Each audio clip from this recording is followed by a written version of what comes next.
अच्छा जी। आज के वीडियो लेक्चर में हम डिस्कस करेंगे नवंबर 17 paper 32 question number 6 A levels के पास पेपर्स का, और ये बजटिंग के टॉपिक से पर्टेन करता है क्वेश्चन। चलिए क्वेश्चन को सॉल्व करते हैं। क्वेश्चन कहता है J limited sales a single product at a markup of 25%। The following information is available. Information number 1 जो है वो सेल्स रेवेन्यू के बारे में है। 2017 के नवंबर और दिसंबर का क्या सेल्स रेवेन्यू था, 2018 के जनवरी, फैब, मार्च, अप्रैल का क्या सेल्स रेवेन्यू था। All sales are on credit and customers have a credit period of 2 months. सारी सेल्स क्रेडिट पर है और कस्टमर्स को 2 महीने का क्रेडिट पीरियड दिया जाता है, यानी कि वो 2 महीने बाद पेमेंट कर सकते हैं। ठीक है। All purchases are on credit, सारी जितनी भी परचेजेज हैं हमारी वो भी क्रेडिट पर ही हैं। And suppliers are paid in the month following purchases, और सप्लायर्स को जिस महीने परचेज करी जाती है चीज़ उसके 1 महीने बाद पे किया जाता है। Inventory levels at the end of each month will be maintain at 25% of the sales volume in the following month. किसी भी महीने की क्लोजिंग इन्वेंट्री अगले महीने के सेल्स वॉल्यूम के 25% के बराबर होगी। Monthly operating costs are expected to be $18,000 which includes 3,000 for depreciation. Balance at bank at 1st of January 2018 is expected to be 4,500। ये 1st जनवरी का ओपनिंग बैलेंस है। ए पार्ट बोलता है prepare the cash budget for each of the 3 months from January to March 2018। हमें सबसे पहला जो काम करना है वो ये है कि हमें कैश बजट बनाना है, और वो कैश बजट हमें जनवरी, फैब और मार्च 3 महीनों का बनाना है। तो कैश बजट बनाना शुरू करते हैं ज़रा। हम कैश बजट वगैरह की हेडिंग डालते हैं, सारी चीज़ें कंपनी का नाम लिखते हैं, वो सारी चीज़ें मैं इग्नोर कर रहा हूँ ताकि मैं सिर्फ आप लोगों को कॉन्सेप्ट समझा सकूँ। हमें 3 महीने का कैश बजट बनाना है which is January, Feb and March. सबसे पहले तो क्या करते हैं हम रिसिप्ट्स लिखते हैं। अब जब हम रिसिप्ट्स लिखेंगे तो रिसिप्ट्स में हमारे पास जो कॉमन रिसिप्ट्स हैं वो क्या हैं, वो रिसीवेबल्स वाली रिसिप्ट्स होती हैं या सेल से आने वाली रिसिप्ट्स होती हैं। अब इसमें लिखा हुआ है all sales are on credit, cash sales तो कोई है ही नहीं। And customers have a credit period of 2 months, और कस्टमर्स जो है वो 2 महीने बाद पेमेंट करते हैं। तो जब हम यहाँ पर लिख देंगे रिसिप्ट्स फ्रॉम क्रेडिट सेल्स, तो जनवरी में मुझे कौन सा पैसा मिलेगा, जो सेल्स मैंने की थी नवंबर में, बिकॉज नवंबर वाली सेल्स जो है उसका पैसा मुझे 2 महीने बाद यानी कि दिसंबर नहीं और जनवरी में मिलेगा। ठीक है, 2 महीने बाद मिलेगा। अगर वो बोलता है नवंबर का पैसा 1 महीने बाद मिलेगा तो दिसंबर में, अगर वो बोलता है नवंबर का पैसा 2 महीने बाद मिलेगा तो जनवरी में। तो जनवरी की जो सेल्स है, नवंबर की जो सेल्स है उसका पैसा मुझे जैन में मिलेगा, यहाँ पर 150,000 आ गया। जो सेल्स दिसंबर की है उसका पैसा मुझे फेब में मिलेगा, यहाँ पर 180,000 आ गया। जो सेल्स जनवरी की है उसका पैसा मुझे मार्च में मिलेगा, यहाँ पर 200,000 आ गया। ठीक है, ये हमारी रिसिप्ट्स हो गई। अच्छा, इसमें से हम माइनस करेंगे अपनी पेमेंट्स, इसमें से हम माइनस करेंगे अपनी पेमेंट्स। ठीक है, पेमेंट्स में क्या होगा भाई, पेमेंट्स में जो रिसीवेबल्स को या payment for purchases, payment for purchases, जो मैंने चीज़ें परचेज करी हैं उनकी पेमेंट फॉर परचेजेस वो कैसे होंगी। All purchases are on credit and suppliers are paid in the month following purchases, यानी कि सारी की सारी परचेजेस क्रेडिट पर होती हैं और सप्लायर्स को परचेज के 1 महीने बाद पैसा दिया जाता है। आपने अगर कोई चीज़ दिसंबर में ख़रीदी थी तो उसके पैसे जनवरी में दोगे, आपने अगर कोई चीज़ जनवरी में ख़रीदी थी उसके पैसे फेब में दोगे, आपने कोई चीज़ फेब में ख़रीदी थी उसके पैसे मार्च में दोगे। अच्छा, कंपनी जो है ना वो 25% मार्कअप ऐड करती है। तो अगर फॉर एग्जांपल इसने दिसंबर में 180,000 की चीज़ें बेची हैं, this is sales revenue. So effectively this is after addition of 25% in the cost, यानी कि आपने कोई चीज़ अगर 100 की ख़रीदी होगी तो उसमें आप 25 ऐड कर और उसको 125 में बेचते हो। So this 180 is 125 portions. क्यों सर? क्योंकि ये सेल्स रेवेन्यू है। अगर आप कोई चीज़ 100 की ख़रीदते हो तो उसमें 25 का प्रॉफिट ऐड कर कर और उसको 125 में बेचते हो। अगर आप कोई चीज़ 100 की ख़रीदते हो तो उसमें 25 का प्रॉफिट ऐड कर कर उसको 125 में बेचते हो। अगर आप कोई चीज़ 100 में ख़रीदते हो उसमें 25 का प्रॉफिट ऐड कर कर उसको 125 में बेचते हो, विच मीन्स कि 180 जो है वो क्योंकि सेल्स रेवेन्यू है तो वो 125 पोर्शंस है। मुझे अगर कॉस्ट मालूम करनी है तो 180,000 को मैं 125 से डिवाइड करूँगा बिकॉज सेल्स रेवेन्यू 125 पोर्शंस है, और 100 पोर्शंस ढूंढने के लिए 100 से मल्टीप्लाई करूँगा। तो ये मेरा जो आंसर बनेगा वो बनेगा 144,000। ठीक है, ये बात पहले तो समझ लो, ये वर्किंग समझ लो। देखो 180,000 is sales revenue. Sales revenue का क्या मतलब है? यानी कि आपने ये चीज़ कितने की बेची होगी, और आपको ये मालूम है आप जितने की भी ख़रीदते हो उसमें आप 25% ऐड करते हो और फिर बेचते हो। विच मीन्स कि अगर आप कोई चीज़ जो है वो 100 की ख़रीदते हो तो उसमें 25 ऐड कर कर और उसको 125 में बेचते हो। दिस इज किस तरह से चीज़ें चलती हैं। Cost plus profit is equals to sales revenue. So जो आपने चीज़ें 180,000 की बेची थी उसकी जो कॉस्ट है वो कितनी है? 144,000 है। मैं यहाँ पर सारी कॉस्ट प्राइसेस भी लिख लेता हूँ। ये 144,000 है। 144,000 की चीज़ें आपने 180,000 में बेची थी, करेक्ट। इसी तरह से नवंबर में जो चीज़ें आपने 150,000 की खरीदी थी, 150,000 डिवाइडेड बाई 125 इंटू 100, वो आपने कितने की खरीदी थी? 120,000 की खरीदी थी। इसी तरह से जनवरी में जो चीज़ें आपने 200,000 की बेची हैं, 200,000 divided by 125 into 100 which is 160,000, ये आपने 160,000 की ख़रीदी थी। इसी तरह से जो फैब की चीज़ें हैं 210,000 की, वो आपने डिवाइडेड बाई 125 इंटू 100 यानी कि आपने 168,000 की ख़रीदी थी। इसी तरह से मार्च की जो चीज़ें हैं 225,000 डिवाइडेड बाई 125 इंटू 100, वो आपने 180,000 की ख़रीदी थी। इसी तरह से जो अप्रैल की चीज़ें हैं 240,000 डिवाइडेड बाई 125 इंटू 100, वो आपने 192,000 की ख़रीदी थी। ठीक है, इन सब की मैंने कॉस्ट लिख दी है कि भाई जो मैंने चीज़ें नवंबर में बेची वो कितने की ख़रीदी थी, जो दिसंबर में चीज़ें बेची वो ख़रीदी कितने की थी, जो जनवरी में चीज़ें बेची वो कितने की ख़रीदी थी, जो फैब में चीज़ें बेची वो कितने की ख़रीदी थी। सबकी मैंने कॉस्ट ऑफ गुड्स सोल्ड लिख दिया और सबका सेल्स रेवेन्यू दिया हुआ था। अब सर क्या करेंगे? अब हम एक काम करेंगे, हमें तो ये मालूम करना है कि हमने परचेजेस के लिए कितनी पेमेंट करी। तो हमें ये मालूम करना है कि परचेजेस कितनी होंगी। वो कैसे मालूम हो सकती हैं सर? उसके लिए हमें एक वर्किंग करनी होगी। अच्छा, सबको ये बात याद रहे कि opening stock of finished goods add purchases minus closing stock of finished goods is equals to cost of goods sold। ऐसा ही होता है ना, जब हम प्रॉफिट एंड लॉस अकाउंट बनाते हैं, opening stock of finish goods में परचेजेस को ऐड करते हैं और closing stock of finish goods को माइनस करते हैं तो कॉस्ट ऑफ गुड्स सोल्ड आता है। तो इस इक्वेशन से हम ये भी कह सकते हैं कि अगर हम परचेजेस को लेफ्ट साइड पे रहने दें तो purchases is equals to cost of goods sold,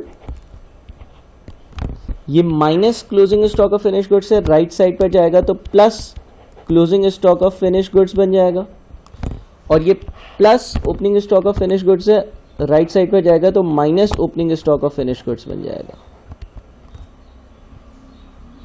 ठीक है, तो अब हम परचेजेस कैलकुलेट करते हैं। हमारे पास जो मंथ्स अवेलेबल है वो कौन कौन से हैं? हम सारे मंथ्स ही लिख देते हैं। नवंबर, दिसंबर, जनवरी, फेब, मार्च, अप्रैल। अब ज़रा गौर से देखना चीज़ें। सबसे पहले तो कॉस्ट ऑफ गुड्स सोल्ड। ये जो मैंने यहाँ पर कॉलम बनाया है, विच मीन्स 120,000, मैं इन थाउजेंड्स लिख देता हूँ सारी चीज़ें। दिसंबर के लिए 144,000, जनवरी के लिए 160,000, फेब के लिए 168,000, मार्च के लिए 180,000, अप्रैल के लिए 192,000। ये मेरा कॉस्ट ऑफ गुड्स सोल्ड है, ठीक है। इसमें ऐड करना है, क्या ऐड करना है, closing stock of finish goods. तो अगर हमें closing stock of finish goods को ऐड करना है, add closing stock of finished goods, अब वो कैसे आएगा ये देखना पड़ेगा। सवाल में पॉइंट नंबर 4 में लिखा हुआ है inventory levels at the end of each month. जो इन्वेंट्री के लेवल्स हैं, जो इन्वेंट्री की वैल्यू होगी हर महीने के आखिर में, will be maintained at 25% of the sales volume in the following month. वो अगले महीने जितनी चीज़ें बिकेंगी, जितनी इन्वेंट्री बिकेगी, जितनी चीज़ें बिकेंगी, sales volume not sales revenue, sales volume not sales revenue, जितनी चीज़ें बिकेंगी उसके 25% के बराबर होगी, ठीक है। तो फॉर एग्जाम्पल नवंबर के बाद कौन सा महीना आता है, नवंबर के बाद दिसंबर आता है। दिसंबर का कॉस्ट ऑफ गुड्स सोल्ड का अमाउंट कितना है, 144,000 का। इसका 25% कितना बनता है, 36,000। ये आपकी नवंबर की क्लोजिंग स्टॉक की वैल्यू होगी। बिकॉज सवाल ये कहता है कि किसी भी महीने की क्लोजिंग स्टॉक की जो वैल्यू होगी, किसी भी महीने का जो एंड का स्टॉक होगा, वो अगले महीने के सेल्स वॉल्यूम के 25% के बराबर होगा। यानी कि अगले महीने आप अगर 100 यूनिट्स बेच रहे हो तो आप 25 यूनिट्स नवंबर में ख़रीद लोगे, लेकिन जब आप ख़रीदोगे तो वो होंगे तो कॉस्ट पर वैल्यूड, ठीक है। इसी तरह से दिसंबर के लिए क्या होगा, दिसंबर के बाद आता है जनवरी। जनवरी में 160,000 की चीज़ें बिकेंगी। सो 160,000 का 25% इज़ 40,000। दिसंबर का क्लोजिंग स्टॉक होगा 40,000। इसी तरह से फेब है, फेब में 168,000 की चीज़ें बिक रही हैं। सो 168,000 का 25% इज़ 42,000। इसी तरह से फेब का क्लोजिंग क्या होगा, मार्च में 180,000 की चीज़ें बिक रही हैं। सो 180,000 इंटू 0.25 विच इज़ 45,000। इसी तरह से मार्च का क्लोजिंग क्या होगा, मार्च के बाद अप्रैल है, अप्रैल में 192,000 की चीज़ें बिक रही हैं। सो 192,000 का 0.25 विच इज़ 48,000। और अप्रैल का क्लोजिंग हम नहीं बता सकते क्योंकि मई की इंफॉर्मेशन हमारे पास नहीं है। अच्छा, so cost of goods sold plus closing stock of finish goods less opening stock of finish goods, ये तो ऐड करना था। लेस क्या करना था, लेस करना था opening stock of finished goods. So अब opening stock of finished goods क्या होगा, देखो नवंबर से पहले कौन सा महीना आएगा, अक्टूबर। अक्टूबर का जो क्लोजिंग स्टॉक होगा वो कितना होगा, नवंबर के कॉस्ट ऑफ गुड्स सोल्ड यानी कि 120,000 का 25% विच इज़ 30,000। और जो अक्टूबर का क्लोजिंग होगा वो नवंबर का क्या होगा, जो अक्टूबर का क्लोजिंग होगा वो नवंबर का क्या होगा, ओपनिंग होगा। सो नवंबर का ओपनिंग विल बी 30। अच्छा, जो नवंबर का क्लोजिंग है वो दिसंबर का ओपनिंग होगा विच मीन्स 36। जो दिसंबर का क्लोजिंग है वो जनवरी का ओपनिंग होगा विच इज़ 40। जो फैब का ओपनिंग है वो जनवरी का क्लोजिंग होगा विच मीन्स 42। जो मार्च का ओपनिंग है वो फैब का क्लोजिंग होगा विच इज़ 45, ठीक है। अब एक काम करते हैं, हमें जो परचेजेस मालूम हो रही हैं वो सारी निकाल लेते हैं। 120 plus 36 minus 30 is 126। 144 plus 40 minus 36 which is 148। 160 plus 42 minus 40 which is 162। 168 plus 45 minus 42 which is 171। 180 plus 48 minus 45 which is 183। ठीक है, अब उसने लिखा हुआ था कि ये हमारे पास आई क्या, ये हमारे पास परचेजेस की वैल्यू आई कि नवंबर में, जनवरी में, दिसंबर में कितनी परचेजेस करी। उससे ये लिखा हुआ था all purchases are on credit and suppliers are paid in the month following purchases. सारी परचेजेस क्रेडिट पर है और सप्लायर्स को 1 महीने बाद पेमेंट होती है।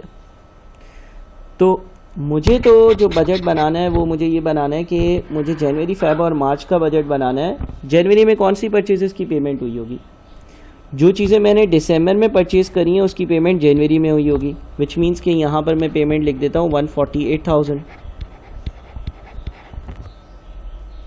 उसके बाद जो चीज़ें मैंने जनवरी में ख़रीदी हैं उसकी पेमेंट मैंने फेब में करी होगी, विच मीन्स कि यहाँ पर मैं माइनस कर देता हूँ 162,000।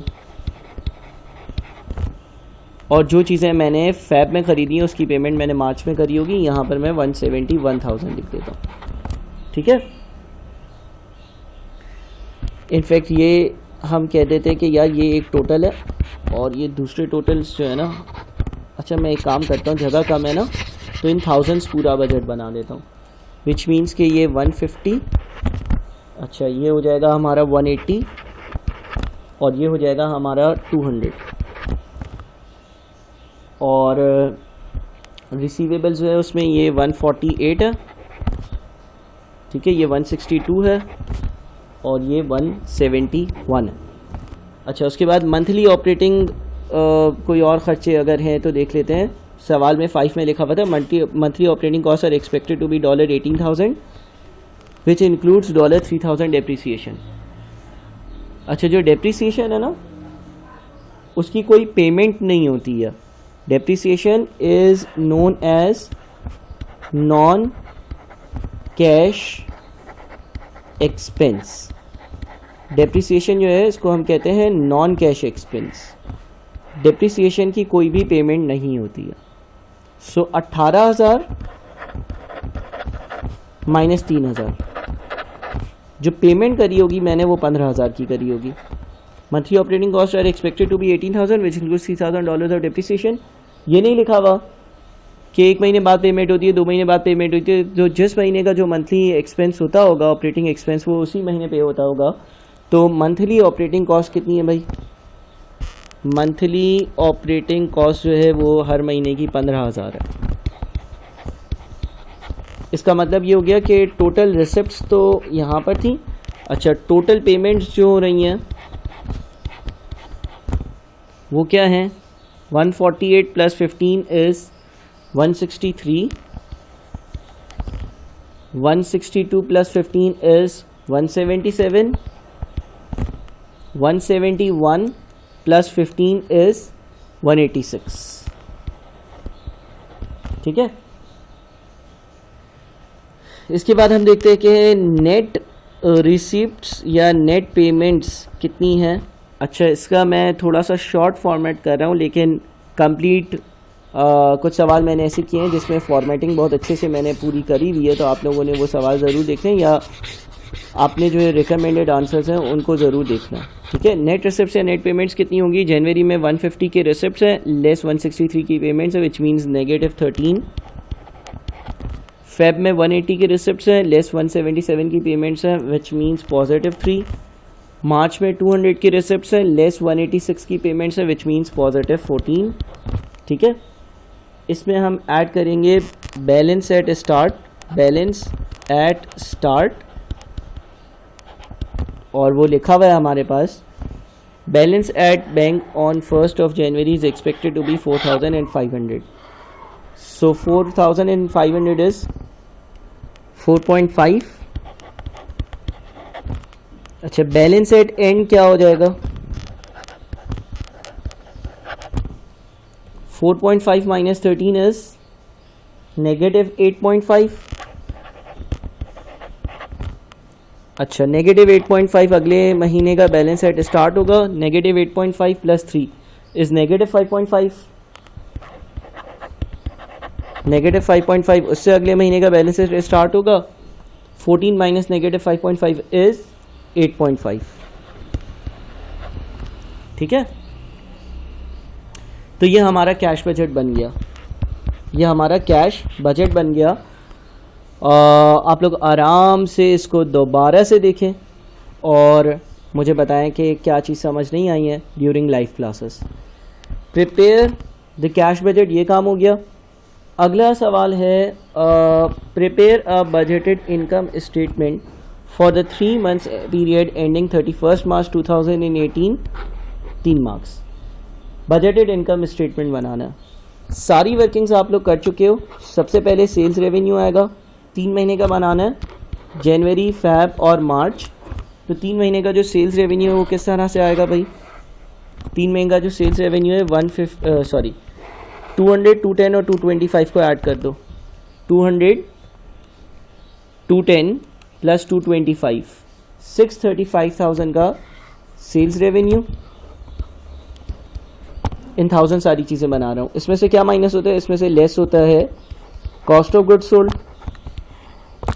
उसके लिए आपके पास ओपनिंग स्टॉक होना चाहिए, add purchases less closing stock. इससे आपके कॉस्ट ऑफ गुड्स सोल्ड की वैल्यू आती है, फिर ग्रॉस प्रॉफिट आ जाता है, उसमें से आपके सारे ऑपरेटिंग एक्सपेंसेस माइनस हो जाते हैं। ऑपरेटिंग एक्सपेंसेस माइनस होने के बाद नेट प्रॉफिट आ जाता है। अच्छा, अब ये सारी वर्किंग हम पिछले पार्ट में कर चुके थे, मैंने अभी इरेज करी है। लेकिन देखो, जनवरी टू मार्च का हमें प्रॉफिट एंड लॉस अकाउंट बनाना है, तो 1 जनवरी का जो स्टॉक होगा वो ओपनिंग स्टॉक कहलाएगा। आपने एक वर्किंग करी थी जिसमें हर महीने का opening stock, closing stock, purchases सारी चीज़ें ढूंढी थी। अगर आप उसमें ये देखोगे, जो मैंने यहाँ पे बनाई थी लेकिन अब नहीं है, अगर आप उसमें देखोगे कि जनवरी का ओपनिंग स्टॉक कितना है तो आपको 40,000 मिलेगा। अगर आप उसमें देखते हैं ना कि जनवरी का ओपनिंग स्टॉक कितना है तो 40,000 मिलेगा।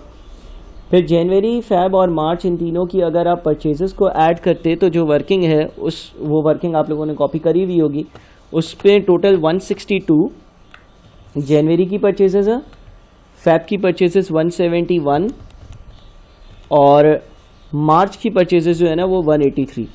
सो टोटल परचेजेस जो बन रही थी ना वो 516 की बन रही थी। और जो क्लोजिंग स्टॉक था, जो हमारा मार्च का क्लोजिंग स्टॉक था, वो अगर आप देखोगे उसी वर्किंग से तो 48 बन रहा था। सो 40 प्लस 516 माइनस 48 इज़ 508। ये आपका total cost of goods sold बन रहा होगा। 635 में से आंसर को माइनस करोगे तो आपका ग्रॉस प्रॉफिट 127 आएगा। ऑपरेटिंग एक्सपेंसेस लिखे हुए सवाल में 18,000 पर मंथ है, तो 3 महीनों के 18,000 इंटू 3 विच मीन्स 54 होगा। सो 127 माइनस 54 इज 73।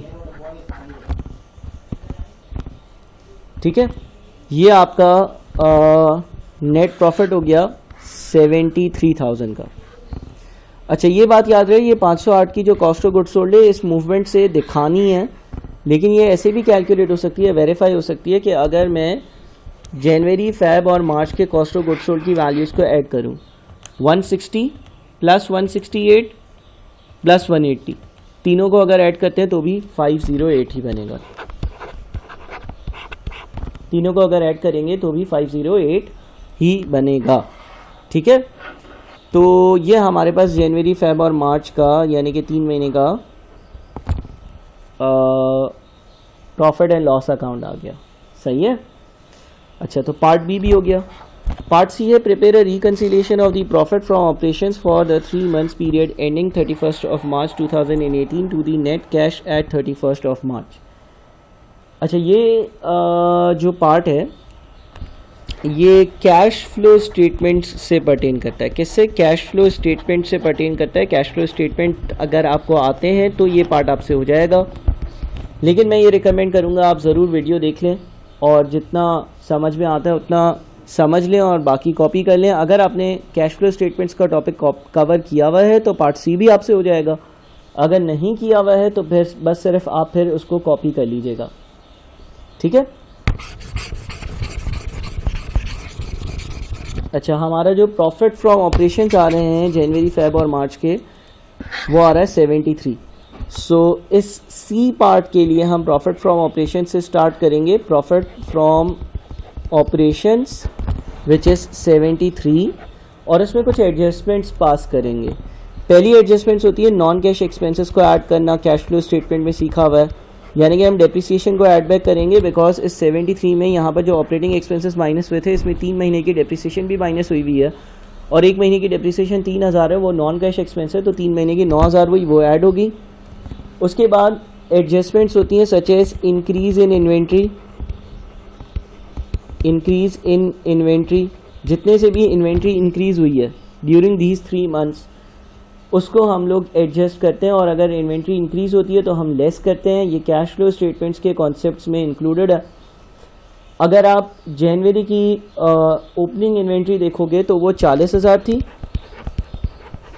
ठीक है। अगर आप जनवरी की ओपनिंग इन्वेंट्री देखोगे वो 40,000 है और क्लोजिंग इन्वेंट्री जो है मार्च की वो 48 है, विच मीन्स कि इन 3 महीनों में इन्वेंट्री 8,000 से इंक्रीज हुई है तो वो 8 माइनस होगा। इसके बाद इंक्रीज इन ट्रेड रिसीवेबल्स,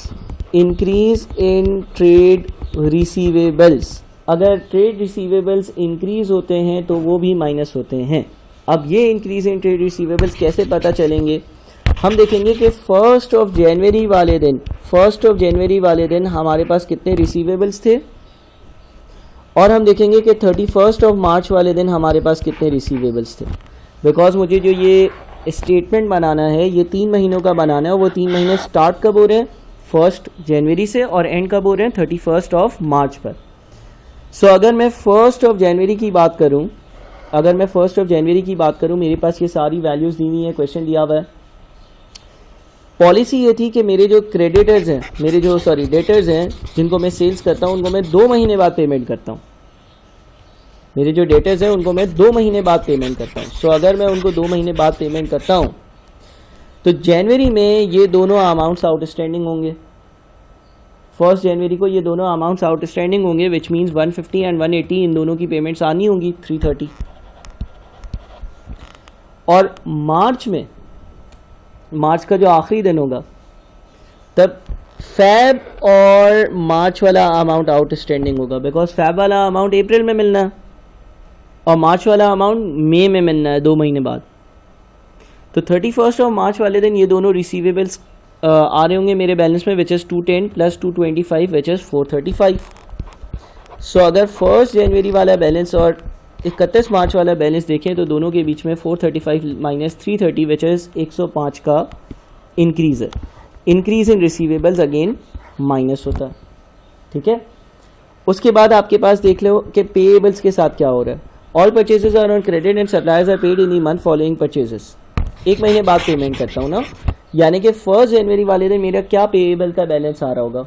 मैंने जो दिसंबर वाले पेएबल्स हैं उनको पे नहीं किया होगा, दिसंबर वाले जो पेएबल्स हैं उनको पे नहीं किया होगा। और मैंने यहाँ पर याद है एक चार्ट बनाया था, जो चार्ट जो है वो मैंने जो है वो मिटा दिया है। दिसंबर की आपकी जो परचेजेस थी ना वो 148 थी और उनको मुझे पे करना था जनवरी में, और जो मार्च की परचेजेस थी वो 183 थी और उनको मुझे पे करना था अप्रैल में। सो जो पेएबल्स का बैलेंस है वो इन दोनों के बीच में 183 माइनस 148 यानी कि 35 से इंक्रीज़ हुआ। अगर पेएबल्स इंक्रीज़ होते हैं तो हम उसको ऐड करते हैं, ठीक है। इंक्रीज इन पेएबल्स, ये सारे कॉन्सेप्ट्स कब कवर होंगे, ये सारे कॉन्सेप्ट्स कवर होते हैं कैश फ्लो स्टेटमेंट्स की वर्किंग्स में। अच्छा, अब इसको नेट करो। 73 प्लस 9 माइनस 8 माइनस 105 प्लस 35, यह आपका आता है 4। ये सजेस्ट कर रहा है कि जनवरी टू मार्च के बीच में आपका कैश का बैलेंस जो है ना वो 4 से इंक्रीज हुआ होगा। इंक्रीज इन कैश, ठीक है। अच्छा, जो जनवरी का ओपनिंग बैलेंस था कैश का वो कितना था 45। 1 जनवरी का जो बैलेंस था कैश का वो 45 था। जनवरी फेब और मार्च में 4 से बैलेंस इंक्रीज हुआ, विच मीन्स के 4.5 था, 4500 था ना, 4500 मीन्स 4.5। सो 4.5 प्लस 4 इज 8.5, यानी कि मार्च का जो क्लोजिंग बैलेंस होना चाहिए वो होना चाहिए 8.5। और ऐसा ही आपको यहाँ पर नज़र आएगा। हमने यहाँ पर मार्च का एक क्लोजिंग भी लिखा था, 14 माइनस 5.5 विच इज़ 8.5, पार्ट 1 में कैलकुलेट किया था। ठीक है, तो ये वाला जो पार्ट है ये कैश फ्लो स्टेटमेंट्स के बाद वापस से देखा जाए ज़्यादा बेहतर है, लेकिन अभी आप लोगों ने कॉपी करना ज़रूर है। ठीक है, अच्छा उसके बाद पार्ट एक और डी आ रहा है, डी पार्ट, वो देखते हैं। अच्छा, पार्ट डी कहता है the directors are considering investing $60,000 in a new computer system to improve inventory control. According to the payment term 50% is payable in March.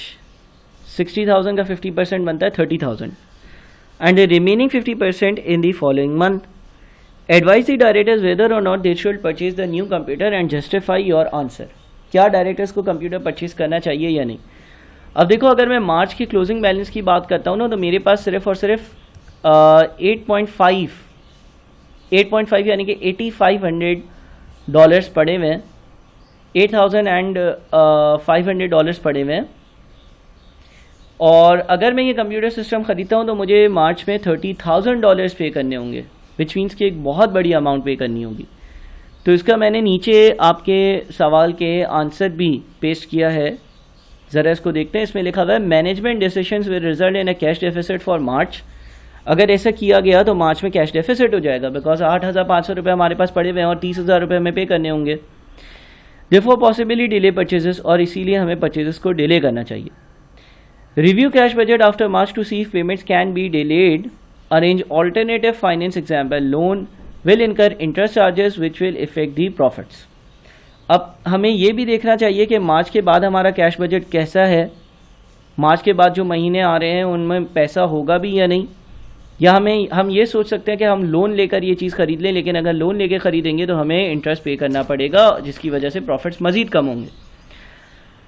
Ask suppliers for more favourable payment terms which don't impact cash flows as much. May have a delay payment to suppliers or expenses which may affect credit terms or confidence of suppliers. या हम suppliers को ये बोलें कि यार आप जो है ना वो बाद में पैसे ले लेना, उनको इस बात पर राज़ी कर लें। If these issues can be overcome then it may be worth purchasing the new system. अगर इस तरह से कोई बात हो जाती है तो फिर तो हमें ख़रीदना चाहिए। परचेज ऑफ न्यू सिस्टम में अलावा बेटर मैनेजमेंट और कैश फ्लोज, इससे हमें फ़ायदा होगा, कैश फ्लोज की मैनेजमेंट होगी, एक नया सिस्टम आएगा तो हमें फ़ायदा ज़रूर होगा, लेकिन कैश का क्योंकि मसला है तो उसका सोल्यूशन देखना चाहिए। ठीक है, तो अब आप लोगों ने ये पूरा सवाल आराम से जो है वो कॉपी करना है और फिर लाइव क्लास में डिस्कस करना है जो भी इससे रेलेवेंट आपके प्रॉब्लम्स है। बहुत शुक्रिया।